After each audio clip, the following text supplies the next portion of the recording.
एक लड़का जिसकी उम्र 19 से 20 साल होती है, वो घर में अपने सबसे बड़ा होता है। उसका एक छोटा भाई होता है, उसकी 2 बहनें होती हैं, घर परिवार गरीब होता है। अब उसे लगने लगता है कि क्यों ना वो दोस्तों के साथ कामकाज के लिए मुंबई चला जाए। दोस्तों, फिर वो मुंबई आ जाता है और मुंबई में काम की तलाश करने लगता है। और जब काम की तलाश करते करते कई दिन उसे बीत जाते हैं, कई दिन के बाद एक घर का दरवाज़ा खटखटाता है और जब वहाँ पर एक महिला निकल कर आती है जिसकी उम्र लगभग 35 साल होती है, वो उससे पूछने लगती है कि तुम दरवाज़ा क्यों खटखटा रहे हो। तो यहाँ पर वो लड़का घबराते हुए कहने लगता है कि मैडम जी, मैं यहाँ पर काम की तलाश में आया हूँ।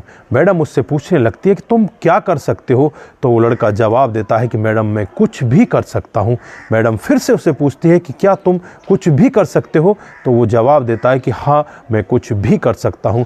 दोस्तों, उसके बाद उसे घर के कामकाज के लिए नौकरी मिल जाती है और फिर वो उस मैडम के साथ रहने लगता है। और एक रात को जो वहाँ पर होता है, कभी किसी ने कल्पना भी नहीं की थी। अगर आप लोग भी पूरी कहानी के बारे में जानना चाहते हैं तो वीडियो को ज़रा सा भी स्किप ना करें, लास्ट तक वीडियो को ज़रूर देखिएगा। दोस्तों, आगे बढ़ने से पहले हमारी वही रिक्वेस्ट कि जो हमारे चैनल के साथ नए हैं, कृपया करके चैनल को फॉलो कर लें, बेल आइकन को ज़रूर प्रेस करें। नमस्कार, जय हिंद। आप देख रहे हैं APH न्यूज़ राहुल रावत के साथ। तो दोस्तों, आज की जो हकीकत की घटना आप लोगों को बताने जा रहा हूँ, ये बिहार के दरभंगा ज़िले के एक गांव की हकीकत की घटना है। यहाँ पर साहिल नाम का एक लड़का जिसकी उम्र 19 साल होती है, जो अपने घर में सबसे बड़ा होता है। इसका एक छोटा भाई होता है, 2 बहनें होती हैं, माता पिता होते हैं।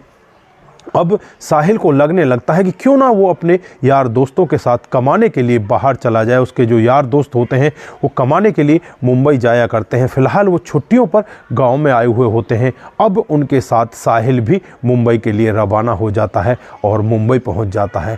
कुछ दिन तक तो उनके साथ वो कामकाज करता है। कोई तो वहाँ पर टेंट लगाने का काम करता, तो कोई वहाँ पर ऐसे ही छोटा मोटा काम कर लिया करता। लेकिन साहिल को ये सब काम अच्छे नहीं लगते, क्योंकि घर पर उसने कभी कोई काम किया ही नहीं था। घर पर तो वो आराम से रहा करता था। और अब वो कुछ बीमार भी रहने लगा, तो उसके जो दोस्त होते हैं वो कहने लगते हैं कि तुझे शायद मुंबई का पानी सूट नहीं हुआ, तो वापस अपने घर चला जा, यहाँ रहकर तो तू और ज़्यादा बीमार हो जाएगा। लेकिन साहिल यहाँ पर कुछ और ही चाहता था। उसे बड़ी बड़ी बिल्डिंगें बहुत अच्छी लगती थी और फिर वो घर से दूसरे घर, दूसरे घर से तीसरे घर, इसी तरह से काम मांगने के लिए जाने लगता है। लेकिन 4-5 दिन बीतने के बाद भी उसे कोई काम नहीं मिलता और अब वो हार थक कर एक घर के दरवाजे पर पहुंच जाता है और दरवाजे को बजाने लगता है। लेकिन अंदर से कोई आवाज़ नहीं आती। पीछे से एक गाड़ी आकर उसके पास रुकती है। उसमें से एक मैडम उतरती है जिसकी उम्र लगभग 35 साल होती है, जिसका नाम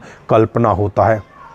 और कल्पना मैडम उससे पूछने लगती है कि तुम मेरे घर में क्या कर रहे हो। तो वो एकदम से डरने लगता है और कहने लगता है कि मैडम कुछ नहीं, बस मैं तो यहाँ पर काम मांगने के लिए आया था। मैडम उससे कहने लगती है कि क्या तुम चोर उचक्के हो, इस तरह से बंद घर में कैसे काम मांग रहे हो। तो यहाँ पर वो डरते हुए कहने लगता है कि मैडम मुझे नहीं पता था कि अंदर कोई नहीं है, मुझे माफ़ कर देना। फिर वहाँ से वो जाने लगता है तो मैडम उसे रोकती है और पूछती है कि तुम क्या कर सकते हो। तो यहाँ पर वो कहने लगता है कि मैडम मैं कुछ भी कर सकता हूँ, सारा काम जानता हूं। तो यहाँ पर मैडम कहती है कि क्या तुम पैसों के लिए किसी का खून भी कर सकते हो। तो यहाँ पर वो डरते हुए कहने लगता है कि मैडम मैं ऐसा काम नहीं कर सकता, मैंने तो घर के काम की बातचीत की है, आप तो मुझसे कुछ और ही कराना चाहती हो। तो यहाँ पर मैडम उससे कहने लगती है कि मैं बस यहाँ पर आपका टेस्ट कर रही थी, लोगों के साथ तो नहीं रहते। तो आप ठीक है, आप घर का कामकाज कर सकते हैं, तो ठीक है, आप मेरे घर में आ जाइए, घर में रहिए और आप यहीं पर रहकर मेरे घर का कामकाज कीजिए। आप जितने पैसे बोलोगे मैं उतने पैसे आपको दे दूंगी। अब लड़का भी यहाँ पर बहुत ज़्यादा खुश होता है और घर के अंदर देखता है तो बिल्कुल भी साफ़ सफाई नहीं होती। तुरंत ही घर की साफ़ सफाई में लग जाता है। जैसे ही शाम होती है, शाम होते ही जो यहाँ पर मैडम होती है उससे कहने लगती है कि क्या तुम खाना बनाना जानते हो। तो यहाँ पर वो लड़का कहता है कि नहीं मैडम, मैं खाना बनाना नहीं जानता, मैं काफ़ी दिन से सीख रहा हूँ लेकिन अभी तक मैं सीख ही नहीं पाया।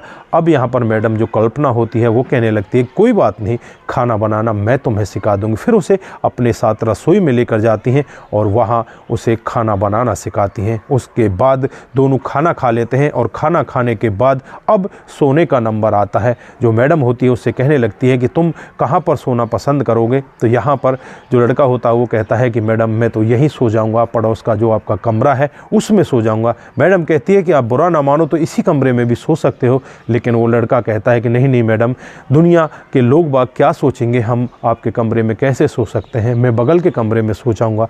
तो यहाँ पर मैडम कहती है ठीक है, जैसा तुम्हारा मन करे तुम ऐसा कर लेना। उसके बाद वो लड़का बगल के कमरे में चला जाता है। जो कल्पना होती है वो अपने कमरे में सो जाती है। लगभग रात को 11:30 पौने 12 बजे का वक्त होता है जब इस लड़के को बगल के कमरे से बहुत ही तेज चीखने की और डरावनी आवाज़ आने लगती है। अब ये लड़का एकदम से अपनी चारपाई से उठ बैठता है और बगल के कमरे में जाकर देखने लगता है।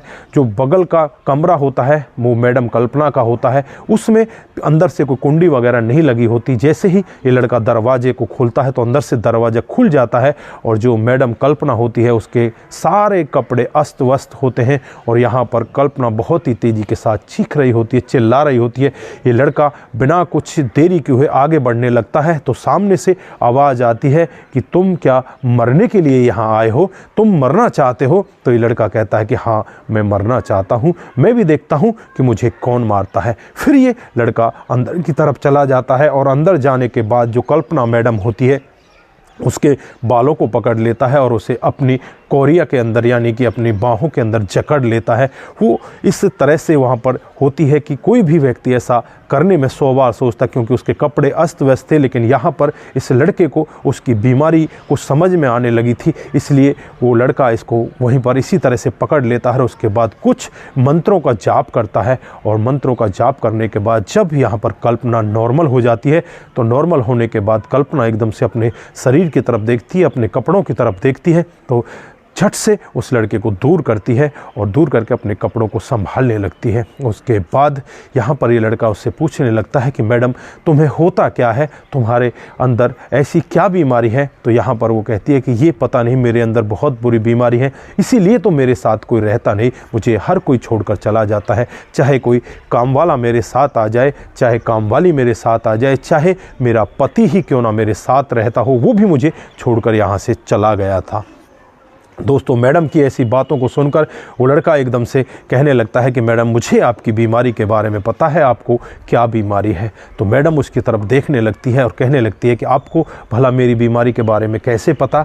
तो यहाँ पर वो लड़का कहता है कि जो मेरे पिताजी हैं वो ओझा हैं और हर दूसरे तीसरे दिन हमारे घर में कोई ना कोई इसी तरह का रोगी आता रहता है और मेरे पिताजी उसका इलाज कर देते हैं। तो यहाँ पर मैडम कहने लगती है कि क्या मेरा इलाज भी हो पाएगा। तो यहाँ पर वो लड़का कहता है कि हाँ मैडम तुम्हारा इलाज जरूर हो जाएगा, तुम बिल्कुल ठीक हो जाओगी। मैडम बिना कुछ देरी किए हुए उसके गले लग जाती है और उससे कहने लगती है कि तुम मुझे कभी छोड़कर तो नहीं जाओगे। तो यहाँ पर लड़का कहता है कि अब तो इस हालत में मैं बिल्कुल तुम्हें छोड़कर नहीं जाऊँगा, क्योंकि अब तुम्हारी हालत बहुत ज़्यादा ख़राब है और ऐसी हालत में मैं तुम्हें बिल्कुल नहीं छोड़कर जाऊंगा, मैं तुम्हें बिल्कुल ठीक करा कर रखूँगा। इस सब के लिए तुम्हें मेरे साथ मेरे गांव चलना पड़ेगा। तो यहाँ पर मैडम भी कहती है कि मैं अपनी बीमारी को दूर करने के लिए कुछ भी कर सकती हूँ, मैं तुम्हारे साथ चलने के लिए तैयार हूँ। दोस्तों फिर उसके बाद कुछ दिन यहाँ पर ये लोग आपस में एक दूसरे के साथ रहने लगते हैं। मैडम उसके साथ नज़दीकियों में आना चाहती थी, लेकिन यहाँ पर वो लड़का उसे मना कर देता है और कहता है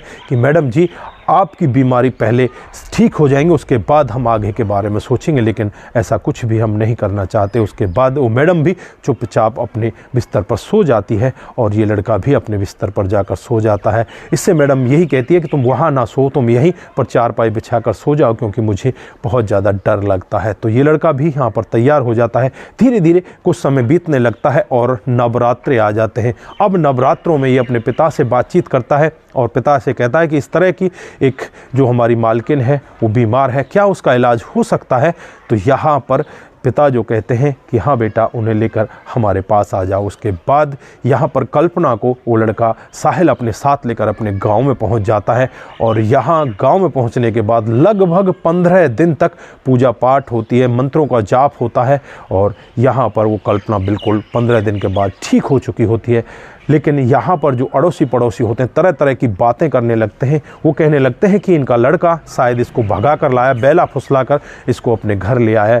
हकीकत क्या थी, या तो कल्पना जानती थी, या साहिल जानता था, या साहिल के माता पिता जानते थे कि हकीकत में चल के आ रहा है। दोस्तों, जब यहाँ पर कल्पना ठीक हो जाती है तो उसके बाद कल्पना और साहिल दोनों के दोनों मुंबई चले जाते हैं और मुंबई में वो रहकर अपने कामकाज को आगे बढ़ाने लगते हैं। जो कल्पना होती है पढ़ी लिखी होती है और फिर वो अपने बिजनेस को स्टार्ट कर देती है। धीरे धीरे करके बिजनेस आगे बढ़ने लगता है। इधर जो लड़का होता है साहिल, वो भी उसका साथ वहीं पर देने लगता है। अब कल्पना उससे कहने लगती है कि मैं तुम्हारे बगैर नहीं रह सकती, मैं तुमसे शादी करना चाहती हूँ। तो यहाँ पर साहिल भी तैयार हो जाता है और साल 2023 में ये दोनों शादी कर लेते हैं। दोस्तों, घर वालों को बताया जाता है कि हम दोनों ने शादी कर ली है, तो घर वाले भी बहुत ज़्यादा खुश होते हैं। घर वाले बहुत गरीब होते हैं, लेकिन आज जब यहाँ पर कल्पना का साथ मिल जाता है तो घर वालों की गरीबी भी दूर हो जाती है और उनका घर परिवार बड़े अच्छे से चलने लगता है। दोस्तों, साल 2023 में इनकी शादी होती है। आज साल 2024 भी ख़त्म हो चुका है, साल 2025 आ चुका है। इनको एक लड़की भी हो जाती है और इनका जो जीवन है बड़े प्यारपूर्वक, बड़े आराम से आगे बढ़ने लगता है। तो दोस्तों, ये थी आज की एक छोटी सी हकीकत की कहानी। आप लोगों को कैसी लगी? अगर आपको जरा सी भी प्रभावित करती है, जरा सी भी अच्छी लगती है, तो दोस्तों के साथ ज़रूर शेयर करके जाएं। दोस्तों, आज के लिए बस इतना ही। फिर मिलते हैं किसी नए मूड के साथ। तब तक के लिए आप अपना ख्याल रखें, परिवार का ख्याल रखें, सतर्क रहें, सावधान रहें। नमस्कार, जय हिंद,